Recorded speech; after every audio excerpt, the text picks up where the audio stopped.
Bienvenidos nuevamente a los que se van conectando. Pues yo creo que vamos a dar inicio a nuestro webinar el día de hoy, ya que se vayan integrando conforme vaya avanzando el tiempo las demás personas. Como les dijimos en nuestras redes sociales y donde estuvimos promocionando este webinar, la finalidad es hablar un poco del tema de pensiones. Sobre todo, pues recordemos que hay dos leyes que nos rigen para el tema de pensiones, que es la ley del 73 y la ley de 1997. Son las dos grandes vertientes que tenemos aquí en nuestro país, por las cuales se rigen el tema de la entrega de pensiones. Entonces, pues vamos a comenzar.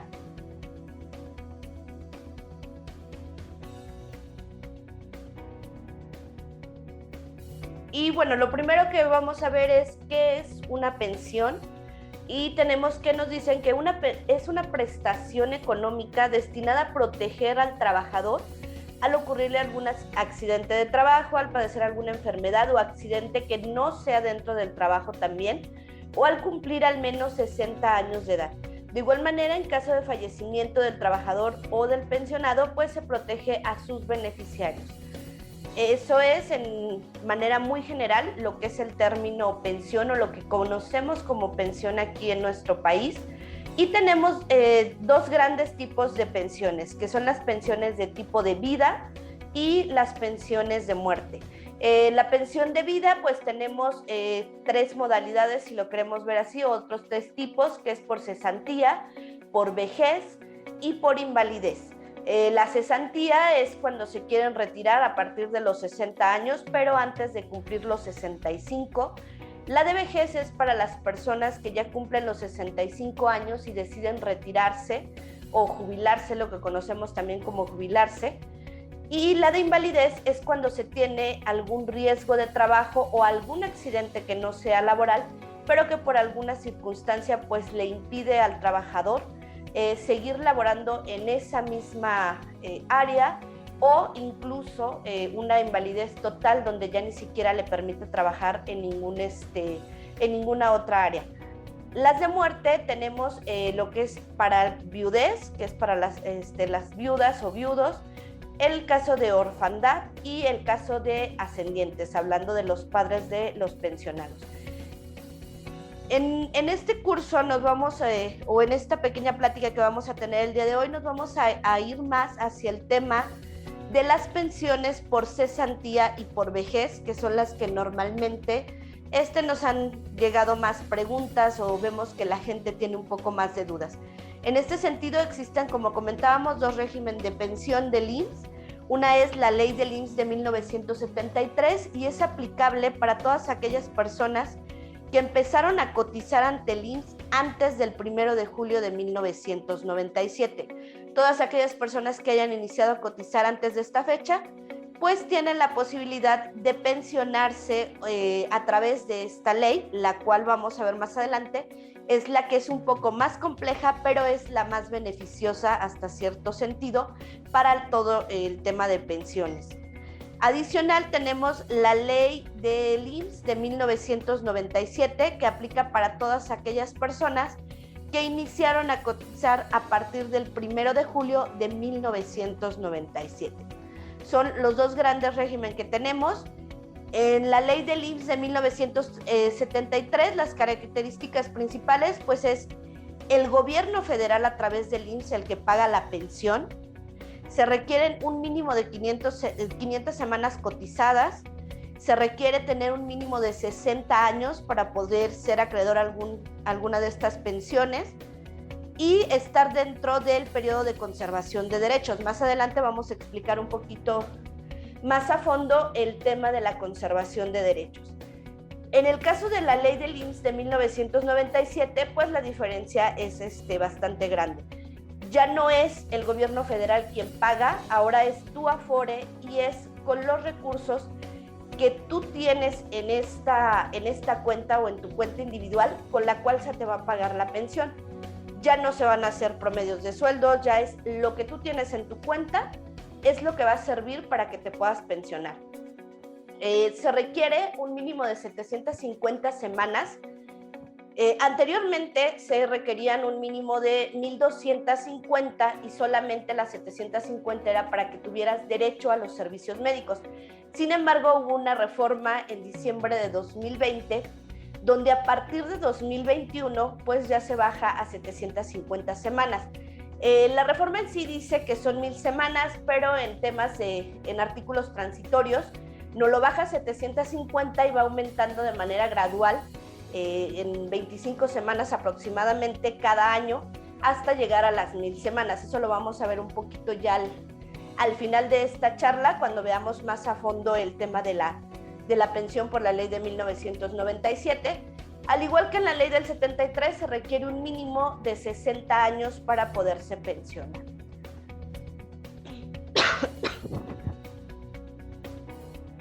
Y pues bueno, empecemos un poquito con, ahora sí, el tema de la ley de 1973, que como les decía, es la que es un poco más compleja, la que nos pide un poco más de requisitos, pero la que tiene más beneficios para las personas que se quieren pensionar y que tienen la posibilidad de pensionarse por esta ley. Tenemos dos vertientes o dos modalidades, si lo queremos ver así, lo que es la pensión por cesantía en edad avanzada y lo que es la pensión por vejez. ¿Cuáles son las diferencias principales? Bueno, la diferencia es el tema de la edad. En el caso de cesantía es de los 60 a los 64 años. En el caso de vejez debes de tener ya los 65 años o más para que te puedas pensionar por vejez. Obviamente o es una o es otra. Si tú decides pensionarte por cesantía en edad avanzada o retiro anticipado, si lo vemos así, pues ya no te vas a poder pensionar por vejez. Es decir, no cuando llegues a los 65 van a cambiar las condiciones de tu pensión. No, va a quedarse la pensión que tengas con la que decidiste pensionarte desde un inicio. ¿Qué otra característica se necesita? Bueno, en ambos casos debes de quedar privado de trabajo remunerado, es decir, ya no debe de estar teniendo una relación laboral el pensionado para que pueda meter su solicitud de pensión, ya no debe de estar en el régimen obligatorio del Seguro Social.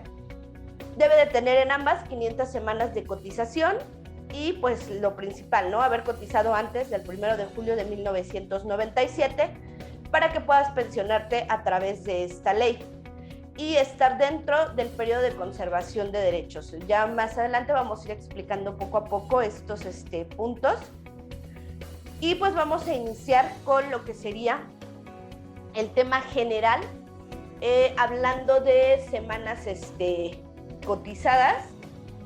Vamos a ver cómo se hace el cálculo. Ya tenemos la facilidad de que podemos entrar a la página del IMSS y podemos descargar nuestro papelito de semanas cotizadas.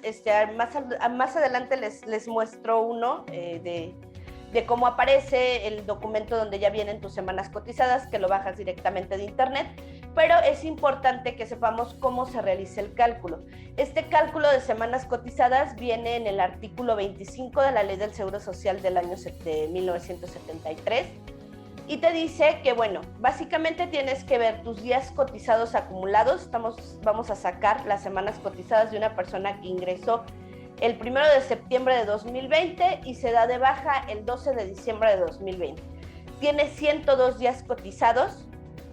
Eso lo vamos a dividir entre el número de días que tiene la semana, que son 7, y nos da un resultado fraccionado, obviamente, porque no son semanas exactas. Nos da 14.6. Entonces, semanas completas, pues tenemos 14, tenemos un sobrante de 0.6.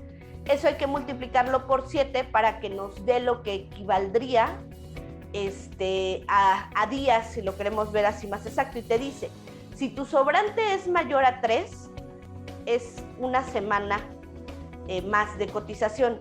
Si tu sobrante es menor a 3, se considera 0. Entonces, en este caso, pues nuestro sobrante es mayor de 3, sería una semana más de cotización, por lo tanto, las semanas cotizadas de esta persona en este periodo serían de 15. Como les comenté, esto ya lo podemos sacar de la página de internet, no tenemos que estarlo calculando nosotros, pero si en algún punto queremos comprobar que las semanas cotizadas que aparecen en nuestro documento estén de manera correcta, pues esta sería la fórmula para revisarlo y para constatar que está correctamente calculado las semanas cotizadas que tiene nuestro cliente o que tenemos nosotros, si es el caso de que estuviéramos revisando el tema de nuestra pensión. Ahora sí entremos un poquito al tema de conservación de derechos. Y nos dice, los asegurados que dejen de pertenecer al régimen obligatorio conservarán sus derechos por un periodo equivalente a la cuarta parte del tiempo cotizado. En el caso de los seguros de invalidez, vejez, cesantía y muerte, no podrá ser inferior a 12 meses. Más adelante vamos a ver un ejemplo de cómo se calcula esta parte, pero creo que está muy claro. O sea, tenemos que estar dentro del periodo de vigencia de derechos para poder tener derecho a la pensión. Si ya no salimos del periodo de vigencia de derechos, perdemos ese derecho también a pensionarnos. Ahora, no todo el tiempo está perdido, no quiere decir que ya perdimos las semanas y ya no nos vamos a poder pensionar. Hay maneras, o la misma ley te permite maneras de recuperar esas semanas cotizadas y te dice, bueno, si la interrupción entre lo que es tu conservación de derechos y que vuelvas a cotizar para que vuelvas a incrementar tus semanas y se te puedan reconocer las semanas que ya se perdieron porque perdiste la conservación de los derechos y no metiste tu solicitud de pensión porque se te olvidó, porque se te pasó por muchísimas razones. Bueno, si es menor a 3 años, es decir, ese periodo que pasó desde que el último día que tenías para conservar tus derechos hasta el día que vuelves a ingresar al régimen obligatorio porque quieres recuperar esas semanas es menor, pues se va a reconocer de manera inmediata cuando sea menor a 3 años. Ahora, ¿qué pasa? Bueno, ya no fueron 3 años, me pasé y fueron más de 3 años, pero fueron menos de 6 los que se me olvidó y pues ahora voy a reingresar porque voy a recuperar mis semanas de cotización. Bueno, pues tienes que primero cotizar nuevamente un mínimo de 26 semanas para que puedas recuperar tus semanas cotizadas que ya tenías y pues ya puedas volver a solicitar tu pensión. Ahora, ¿pero qué pasa si tampoco a los 6 años lo hice y me pasé de 6 años? Bueno, si es mayor a 6 años, se te tienen que reconocer hasta que cotices un mínimo de 52 semanas. Ya que hayas cotizado tus 52 semanas, recupera las semanas que ya traías y entonces puedes, si así lo deseas, iniciar tu trámite de pensión.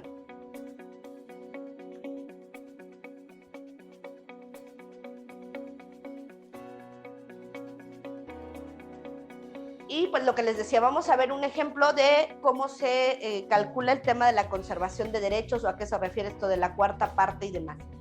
Tenemos un asegurado que se da de baja el 31 de marzo de 2020, ya tiene 1,500 semanas cotizadas, pero no ha metido su trámite de pensión. ¿Hasta cuándo tiene esta persona para poder hacer el trámite de su pensión, que siga conservando sus derechos, no los pierda? Bueno, pues simple, semanas cotizadas 1,500 por el 25%, que es la cuarta parte. Te dice que tienes un periodo de conservación de derechos de 375 semanas. Entonces nos vamos a hacer una tablita y decimos, en el año 2020, pues del 31 de marzo al 31 de diciembre van a ser 39 semanas.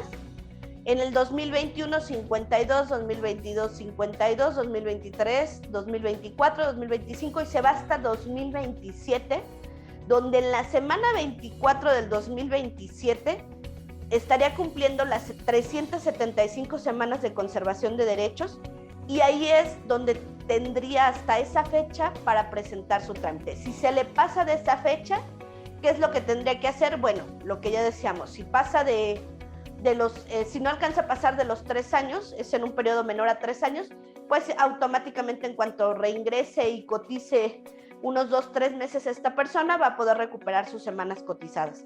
Si se pasa de los 3 años, pero es menor a 6, pues va a tener que cotizar 26 semanas para que pueda recuperar estas 1,500 semanas que ya tenía y poder hacer sus trámites de pensión. Si se excede de los 6 años, pues va a tener que prácticamente cotizar casi un año, que serían 52 semanas, para que pueda recuperar estas 1,500 y pueda iniciar el trámite de pensión. ¿Qué es importante ver otras consideraciones que tiene esta pensión? Porque, bueno, normalmente podríamos decir, ok, pues nada más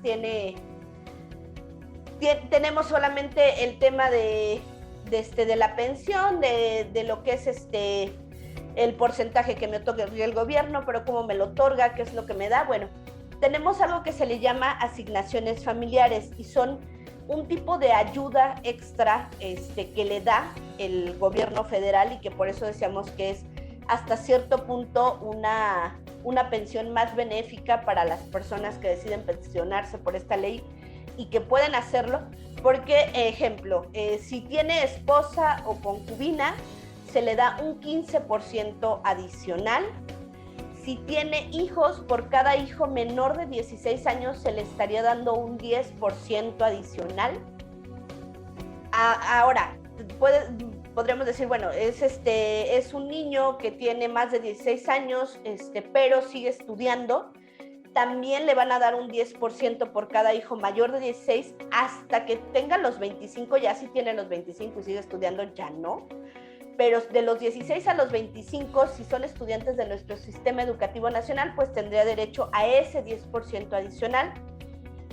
Un 10% por hijos que no puedan mantenerse por sí mismos, es decir, conocemos situaciones de personas que tienen niños con capacidades diferentes, con alguna enfermedad crónica, con alguna enfermedad física o psíquica que no les permiten ser productivos para sí mismos o sostenerse por sí mismos, pues también se les apoya con un 10%.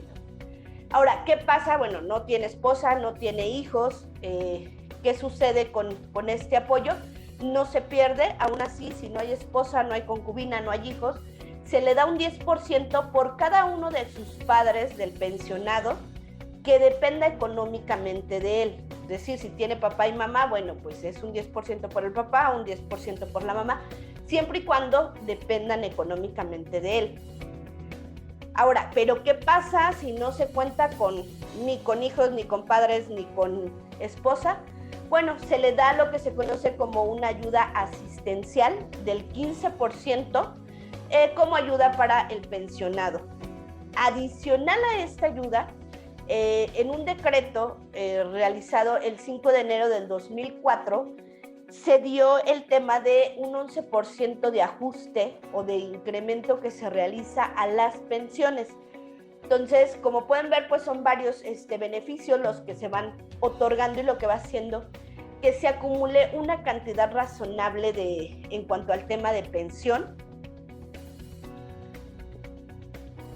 Y bueno, a todo esto diríamos, ¿y qué salario o cómo me va a calcular el IMSS mi pensión?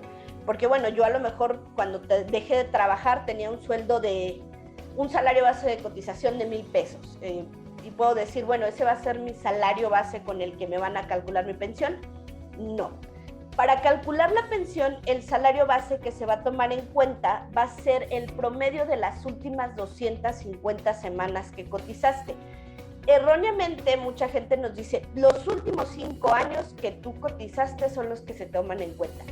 No son los últimos 5 años, son 250 semanas y no son exactamente 5 años, son 4.8, 4.9 aproximadamente, pero por términos generales la gente acostumbra a decir los últimos 5 años. No, el cálculo se hace en semanas. ¿Y cómo se haría un cálculo? Bueno, aquí tenemos un ejemplo con los movimientos que tuvo un asegurado. En 2020 traía un salario base de cotización de 550, en 2019 de 500, en 2018 de 440, en 2017 de 420 y en 2016 de 300. Como vamos hacia atrás, él se va a pensionar o se está dando de baja en 2021 y ya puede digámoslo así, pensionarse para 2021 ya tenía sus semanas necesarias. No ponemos todas las semanas porque pues para sacar el promedio solamente ocupamos las 250, entonces nos vamos de manera retroactiva y vamos viendo, bueno, 2020 contamos las 52 de 2019, 52 de 2018, 52 de 2017 y en 2016 ya no son 52, serían 42 porque solamente tenemos que acabalar 250 semanas.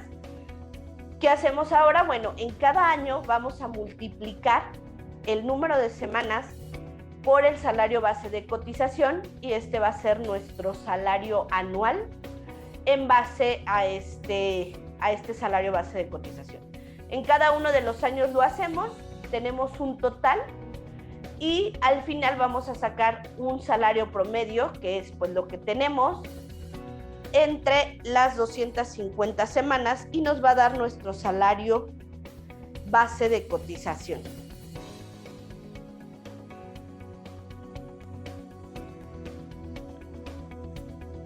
Que en este caso pues serían los 447.68 que vemos aquí.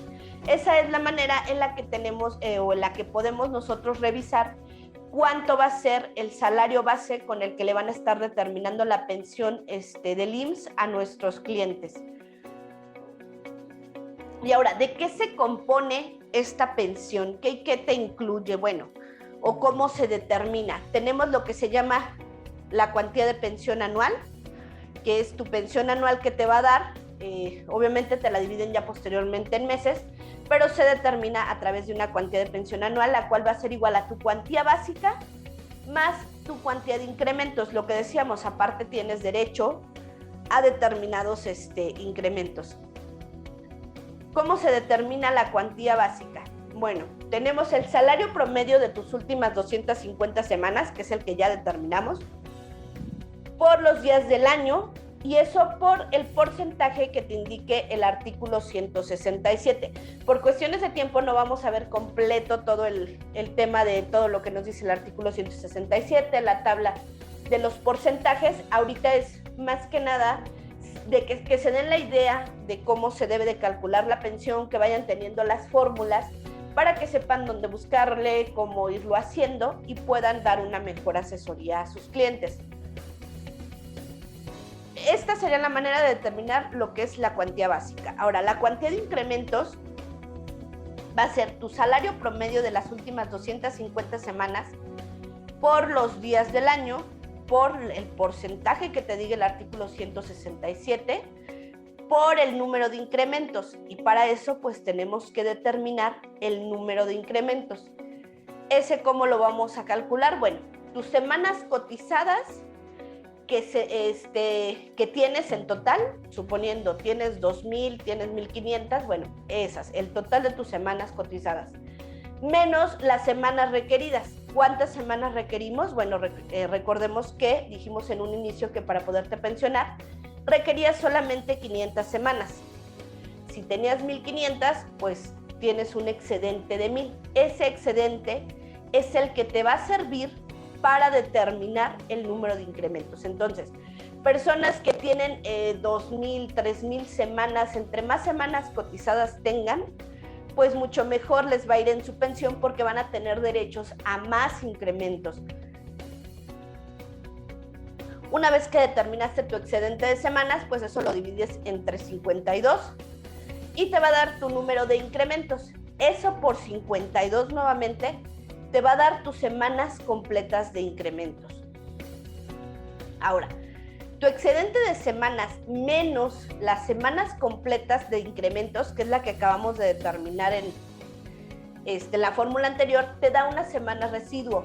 Estos también te sirven para determinar otro incremento adicional, el cual te dice, bueno, si tus semanas residuos son menores de 13, no hay ningún incremento, se quedan con los incrementos nada más que determinamos en un inicio, que era el número de incrementos que también vimos en la fórmula anterior. Pero si tu semana de residuos te da un número entre 13 y 26, bueno, entonces vas a tener un incremento adicional de 5 incrementos más. Si es menor a 26, perdón, si es mayor a 26, te va a dar un incremento nada más. Y ahora, ¿cuál sería el total de incrementos? Bueno, el número de incrementos que determinamos, me voy a regresar a la tablita anterior para que la vean, es este, tu número de incrementos hasta antes de sacar las semanas completas de incrementos, más el incremento adicional, que es el que determinamos aquí, ya sea 0, 5 o 1, y eso te da el total de incrementos al que tienes derecho como pensionado. Esos incrementos, ¿para qué te sirven? Bueno, te van a servir para incrementar, como bien dijimos, tu pensión en porcentaje y demás.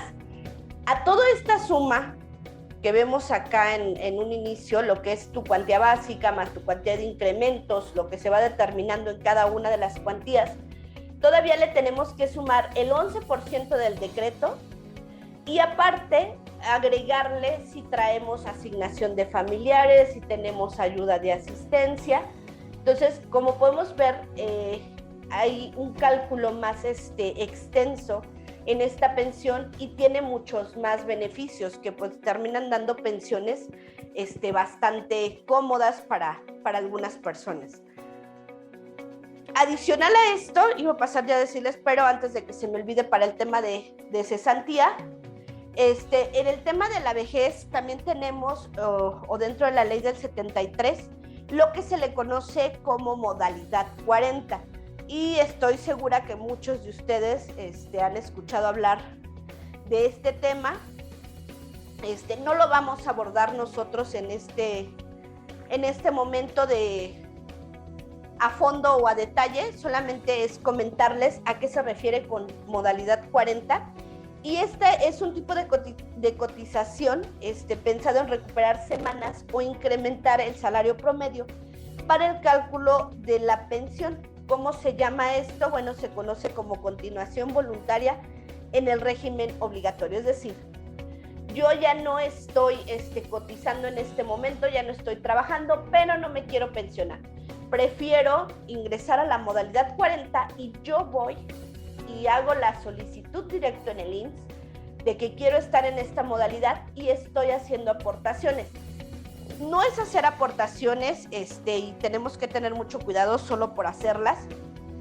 Cuando vayamos a dar este tipo de asesorías, tenemos que sacarles un cálculo exacto de cuánto es la pensión que quiere alcanzar nuestro cliente, qué es lo que él requiere obtener, cuáles son los beneficios, para hacerle un cálculo correcto de lo que él tendría que estar aportando ante el IMSS para que esté pudiendo lograr hacer crecer su pensión al momento que él ya decida pensionarse.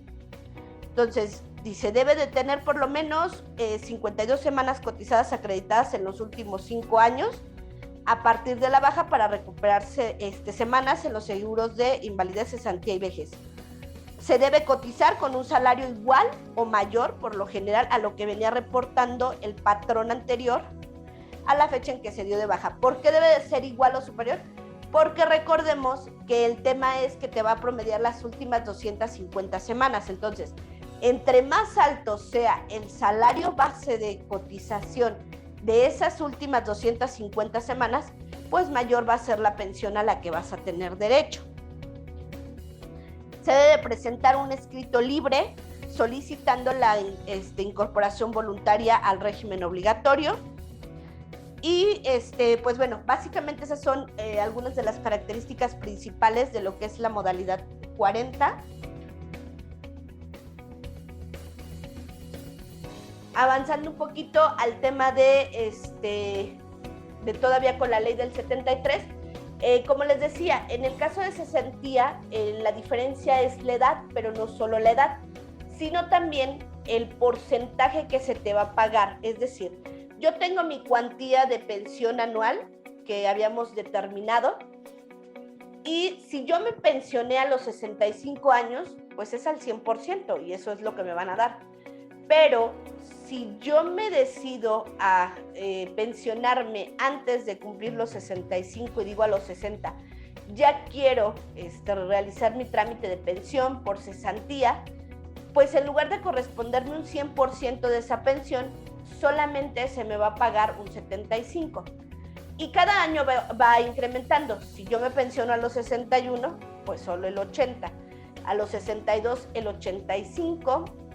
A los 63, el 90%. Y a los 64, el 95% de lo que me correspondería de pensión. Como les comentaba aquí en un inicio, es importante tener en cuenta que el hecho de yo decir, bueno, me pensioné a los 60 años y me van a dar el 75%. Entonces, cuando cumpla los 61, y son preguntas que a veces nos hacen, ¿ya me van a dar el 80%? No. Si tú te pensionaste a los 60, cuando tengas 61, cuando tengas 62, cuando tengas 70 años, te van a seguir pagando el 75%, porque es como una penalización por haberte pensionado a los 60, si lo queremos ver así. Mismo caso, si tú te pensionas a los 63, bueno, a los 63 te van a pagar el 90% y toda tu pensión hasta el día que fallezcas se te va a pagar al 95%. Es decir, no es, me pensioné a los 64, me dieron el 95, a los 65 ya sube al 100, no. Se queda fija la pensión con la que se inició el trámite. Bueno, ese sería hasta aquí todo de manera muy general, el tema de la ley del 73. Vamos a ver un poquito, antes de entrar a temas de preguntas y dudas que tengan, de lo que es la ley de 1997, que como decíamos, aquí en México tenemos dos leyes que nos están rigiendo ahorita para temas de pensiones. Esto derivado de que pues obviamente no se podía, o se dejó en su momento cuando se hizo el decreto de la ley de 1997, se les permitió conservar sus derechos a las personas que ya habían iniciado a cotizar o que ya tenían un historial cotizando en el IMSS, para no permitirles perder esos derechos y esos beneficios, aparte tomando en cuenta que pues no podíamos dar efecto retroactivo a alguna ley en perjuicio, más sin embargo sí se le puede dar en beneficio, y en este caso era en beneficio de las personas que están pensionadas por esa ley o que se iban a pensionar por esa ley. Bueno, esta ley del IMSS en sí sale en el 95, pero entra en vigor el 1 de julio de 1997, y de ahí que se determine que, bueno, que aquellas personas que empezaron a cotizar a partir del 1 de julio, pues forzosamente solo tenemos la opción de pensionarnos a través de lo que esta ley indica.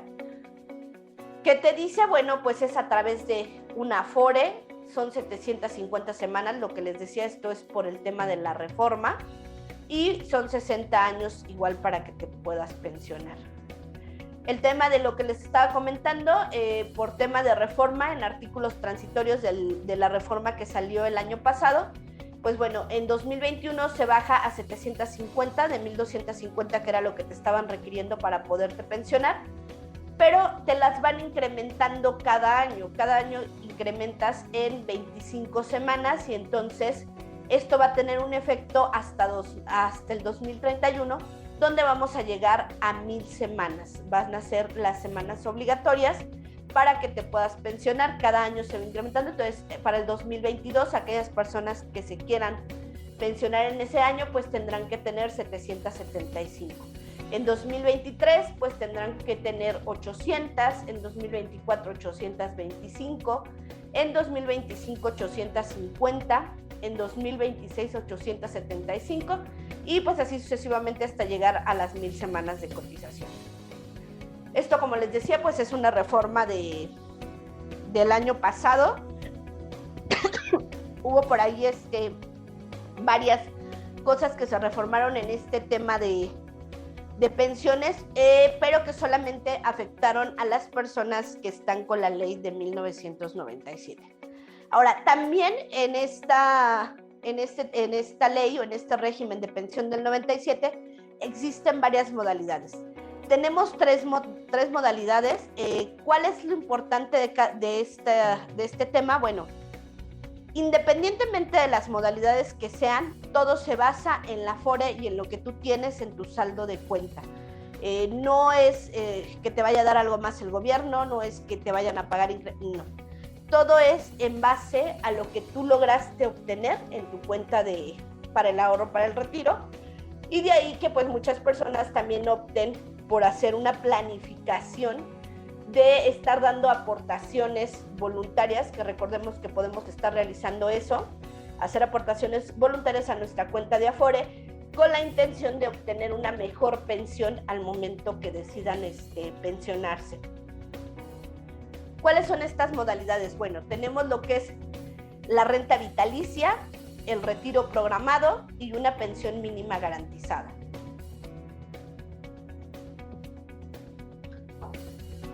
¿Cuáles son las características en el caso de la renta vitalicia? Bueno, esta renta vitalicia se contrata con una aseguradora, es un tipo de seguro, si lo queremos ver así, lo que se va a estar comprando, y es quien te la va a estar pagando. La aseguradora va a jalar el saldo que tengas en tu Afore, y por lo mismo tu monto o el monto dependerá del saldo en la Afore. Ese será el monto que ellos te van a dar de pensión. ¿Cuál es la ventaja? Bueno, en este caso la renta vitalicia es de por vida. Si queremos que con este tipo de pensión nuestros beneficiarios, hablando de hijos o hablando de esposos, hablando de padres, obtengan esta pensión al momento que lleguemos a fallecer, bueno, pues tenemos que comprar un seguro de sobrevivencia. Adicional tengo entendido que la compra del seguro de sobrevivencia te la hacen obligatoria, pero pues aparte, si tú quieres obviamente que reciban algo, pues lo tendrías que estar comprando. El retiro programado es directo con la Afore que tú estés, con ellos vas a hacer este trámite y va a ser un retiro programado de el saldo igual en tu cuenta. ¿Cuál es la diferencia con la renta vitalicia? Bueno, la renta vitalicia es de por vida, hasta que tú llegues a fallecer, te van a estar pagando esa renta vitalicia. El retiro programado no. El retiro programado va a ser hasta que se agoten los recursos que existen en tu cuenta de Afore. Una vez que se agoten esos recursos, hasta ahí llegó tu pensión y fue todo lo que pudiste obtener. Y de igual manera, pues te hacen comprar un seguro de sobrevivencia para el tema de los beneficiarios al momento de fallecer el pensionado. ¿Cuál es la pensión mínima garantizada? Bueno, habrá personas que hayan cotizado muy poquito y no les alcance ni para contratar la renta vitalicia con la aseguradora ni para hacer un retiro programado. Entonces, aquí entra el tema de una pensión mínima garantizada, donde obviamente te van a recoger lo poco o mucho que tengas en tu Afore y de ahí te van a dar un porcentaje. Anteriormente, esta pensión mínima garantizada era de un salario mínimo general, pero justamente con la reforma se hizo un poquito más complejo y ya se metieron temas de tablas, temas de UMAS, de cómo se va a estar calculando esta pensión mínima garantizada. Por lo tanto, no vamos a entrar a detalle a verla, como les comentamos en un inicio. Esto es solamente como tener el panorama y saber cómo funciona un poco el sistema de pensiones en nuestro país, para que pues tengamos las nociones. Creo que por el momento y por nuestra parte sería todo. Vamos a abrir por aquí el tema para las preguntas y todas las dudas que tengan. Creo que ya tenemos aquí algunas preguntas. Dicen: buena tarde, Jorge Terrón. ¿Qué pasa con el dinero que tengo en mi Afore y la subcuenta de vivienda si ya estoy pensionado por el IMSS por vejez? ¿Lo puedo retirar? El dinero de la Afore habría que revisar, Jorge, cómo es que estás pensionado, bajo qué ley te pensionaste y revisar el caso en concreto. Se supone que sí, hay algunas personas que sí pueden retirar lo que hay en la cuenta de vivienda, lo que hay incluso en la cuenta del SAR, y hay otro concepto que aparece, creo que como del año 92, que también les están permitiendo retirarlo, pero necesitaríamos revisarlo para poder ver si sí se puede retirar, pero muy probablemente sí se pueda. El dinero de la Afore habría que ver el tema de cómo te pensionaste para poder ver si se puede realizar o no el retiro de los recursos que hay en la Afore.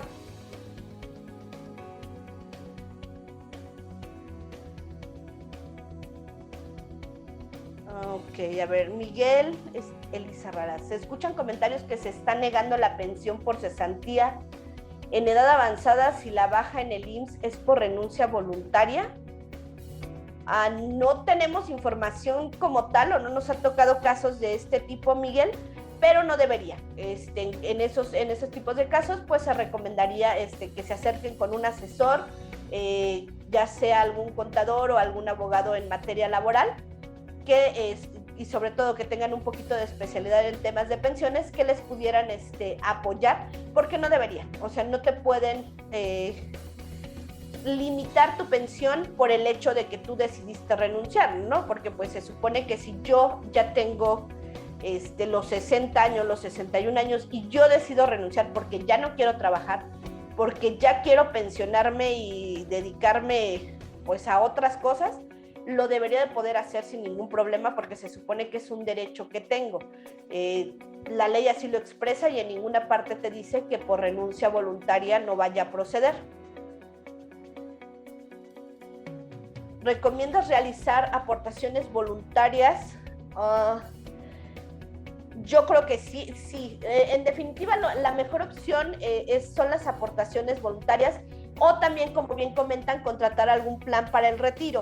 Dependerá mucho de cuánto sea lo que puedan aportar de manera voluntaria y cuánto sea lo que les ofrece el plan para el retiro. Hay planes para el retiro muy buenos que sí les podrían funcionar más que las aportaciones voluntarias, pero es cuestión de hacer un análisis de cada persona, de cada caso en particular. Igual si están interesados en algún tipo de asesoría ya más en profundidad directamente, pues nos pueden contactar por WhatsApp y les estaríamos dando ahí alguna asesoría más específica, porque eso dependerá mucho del nivel de ingreso de la persona, la pensión a la que quiera llegar, el plan de retiro que ella quiera tener, para determinar pues si es mejor una aportación voluntaria o contratar un plan de retiro. Buenas tardes, ¿se pueden fusionar las semanas cotizadas en el IMSS y en el ISSSTE? ¿Y cuál sería el procedimiento? Esto nos lo pregunta Cristina. Hasta donde tengo entendido son de maneras independientes, porque son pensiones diferentes. Es lo mismo que las personas, aquí por ejemplo en el caso de Michoacán, que es de donde estamos transmitiendo nosotros, pueden obtener también pensiones directamente por gobierno del estado y son independientes al tema de seguro social. Entonces, me quiero imaginar que en el ISSSTE es lo mismo, pero igual, si gustas mandarnos un mensajito, Cristina, un mensaje privado y lo revisamos y con gusto te damos una asesoría o una respuesta más certera de si sí se puede y en efecto decirte cuál sería el procedimiento, pero hasta donde tengo entendido son independientes.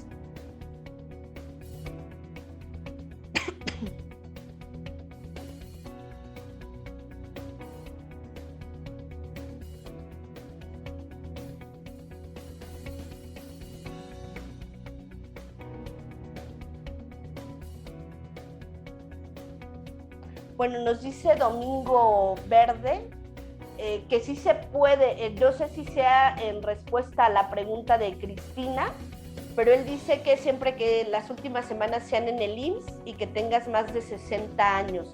Igual, como les digo, necesitaríamos corroborarlo para poderles confirmar, pero sí, dice Domingo Verde que es en respuesta a Cristina Pérez. Igual, si gustas, revisamos el procedimiento, Cristina, y pues si gustas mandarnos un mensaje en privado y revisamos tu caso.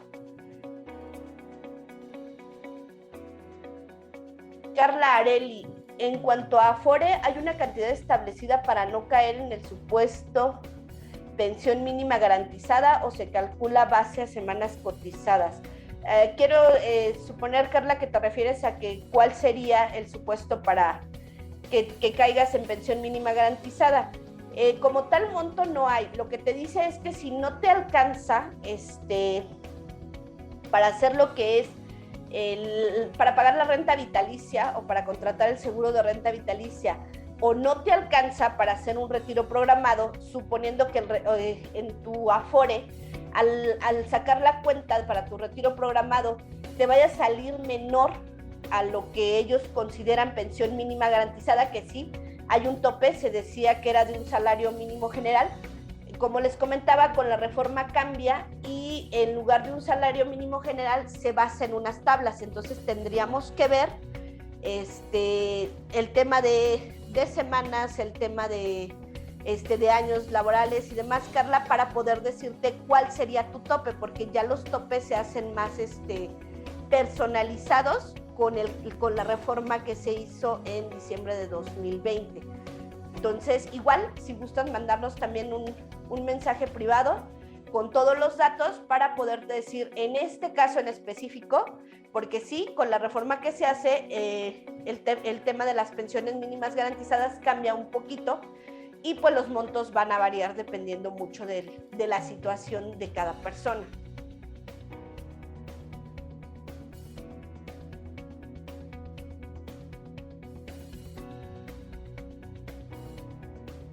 ¿Cuáles son los montos para contratar una renta vitalicia por pensión en ley? Bueno, le pusieron 91 porque ellos ponen 97. Los montos para contratar la renta vitalicia va a depender mucho con la aseguradora que lo contrates, Domingo.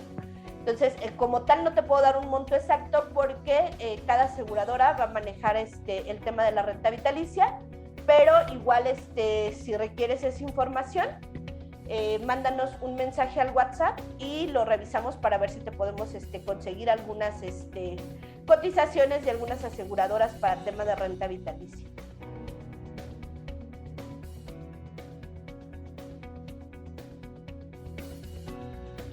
Bueno, creo que no sé si son todas las dudas, si ya no tienen más dudas.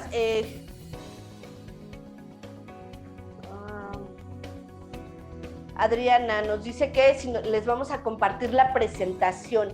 La presentación como tal no, Adriana, pero la pueden encontrar en nuestras redes sociales. Yo espero que entre el día de mañana y pasado mañana ya se suba el video, lo que es a Facebook y a nuestro canal de YouTube. En cualquiera de los dos van a poder estar revisando el material para que lo puedan tener siempre que lo vayan a necesitar.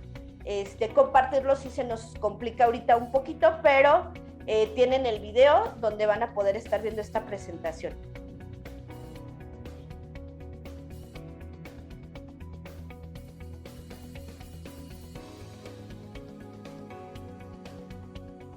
Ok, dice Jacob Saavedra, disculpe, si yo tengo 58 años y de acuerdo a mis semanas cotizadas tengo 8 años de derecho para no perder la pensión, ¿puedo pensionarme a los 65 sin problemas de perder el derecho de semanas cotizadas? Sí, en efecto, porque estaríamos hablando que tienes hasta los 58, no, hasta los 65 no. No, sí, porque tienes hasta los 66, de hecho, para no perder la pensión si tienes 8 años de conservación de derechos. Si en base a tus semanas cotizadas te sale que tiene 8 años para conservar tus derechos, en efecto, no deberías de tener mayor problemas. Sin embargo, dependiendo la pensión que tú quieras alcanzar, Jacob, yo te aconsejaría que te acerques con algún asesor para que te diga qué pensión alcanzarías, si esa es la pensión con la que tú quieres salir, o en su caso si te recomiendan a lo mejor ingresar al tema de la modalidad 40, donde podrías alcanzar una pensión un poquito más alta, pero todo dependerá de la pensión que quieras alcanzar y si tú ya tienes más o menos calculado el tema de cuánto es lo que te tocaría de pensión.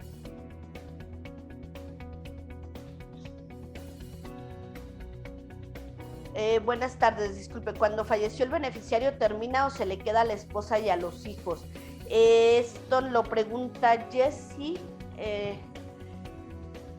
Nada más una duda, Jessie, estamos hablando de Jesús, perdón. Estamos hablando de qué ley, porque dependiendo de la ley sería el tema en el que, y qué es lo que se le quedaría a los beneficiarios. Por lo general, en la ley del 73 sí pasa directo a la esposa, tengo entendido, puede llegar a pensionarse la esposa. Los hijos, dependiendo de la edad que tengan, obviamente. En el caso de la ley del 97, dependerá mucho de las condiciones del seguro que se compre, del seguro de sobrevivencia, para determinar a quién se le queda ese tema de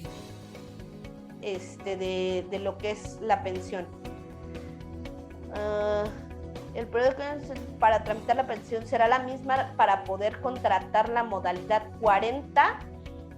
No, la modalidad 40, sí tienes que no dejar pasar más de un año desde tu última cotización que tengas para poder hacer la contratación de la modalidad 40. Aparte de que no se recomienda, porque si la hacemos ya cuando casi estés para pensionarte, pues es muy poquito lo que a lo mejor te va a servir. Entonces, sí se recomendaría analizar el caso de la persona en particular para determinar qué es lo mejor para cada una.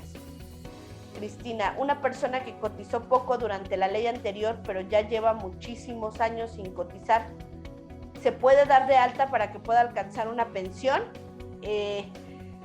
Así, tal cual como lo preguntas, sí, puede ser que se dé de alta, Cristina, pero tendremos que revisar el caso de la persona y ver qué tanto le va a convenir darse de alta y cuánto tiempo, porque recordemos que dependiendo los años que haya quedado sin cotizar, pues va a ser el tiempo que tiene que darse de alta y con qué sueldo tendría que estar cotizando para que alcance una buena pensión. Ahora, si lo único que quieres es alcanzar una pequeña pensión, también lo puede hacer y sí, sin problema. Mientras tú hayas empezado a cotizar o tengas semanas cotizadas de la ley anterior, te cuenta como que tienes derecho a pensionarte por ley del 73 y solamente completar, las semanas con las cotizaciones actuales, recuperando obviamente las que ya tenías.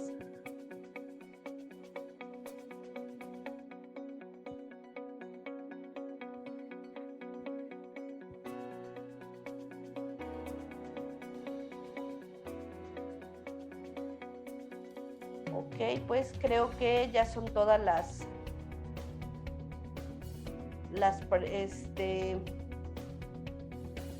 preguntas. Si ya no tienen dudas, pues bueno, ya no nos resta más que agradecerles que hayan estado con nosotros el día de hoy.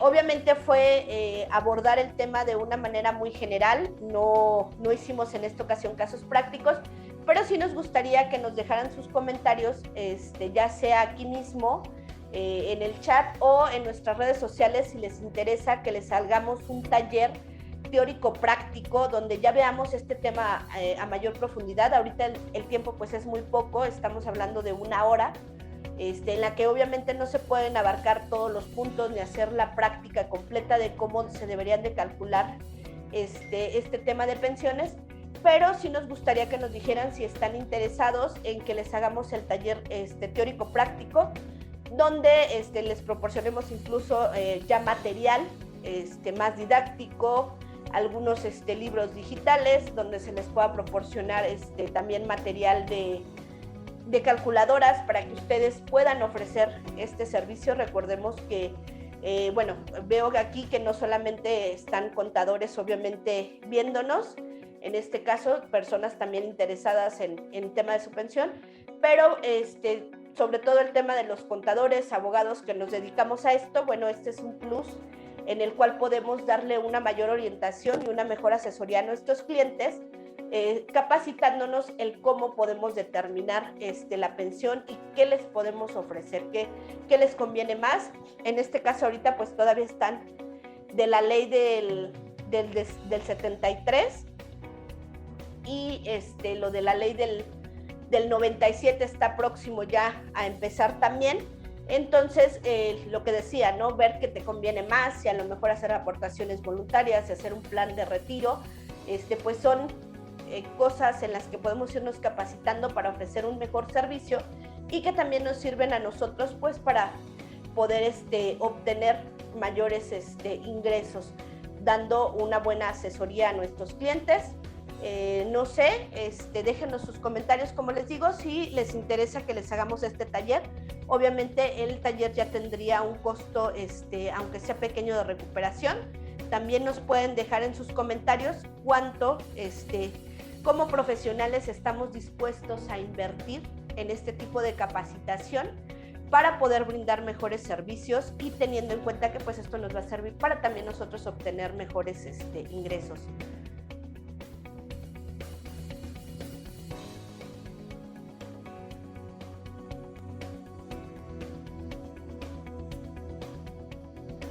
Marisela Carrera nos pregunta que si es mejor iniciar el trámite vía electrónico o presencial.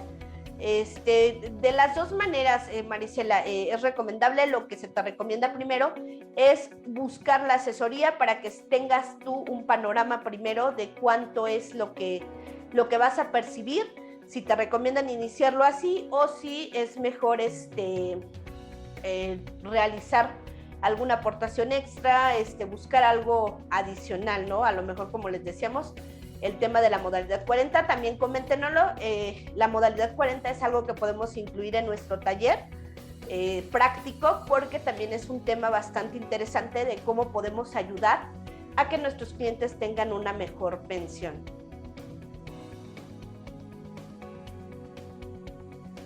Y bueno, creo que ya sería todo de nuestra parte. Ya no hay más preguntas. Esto sería todo. Muchas gracias por habernos acompañado. Gracias por estar aquí con nosotros y por estar interesados en mantenerse actualizados, de estarse capacitando día con día. Y nos vemos la próxima.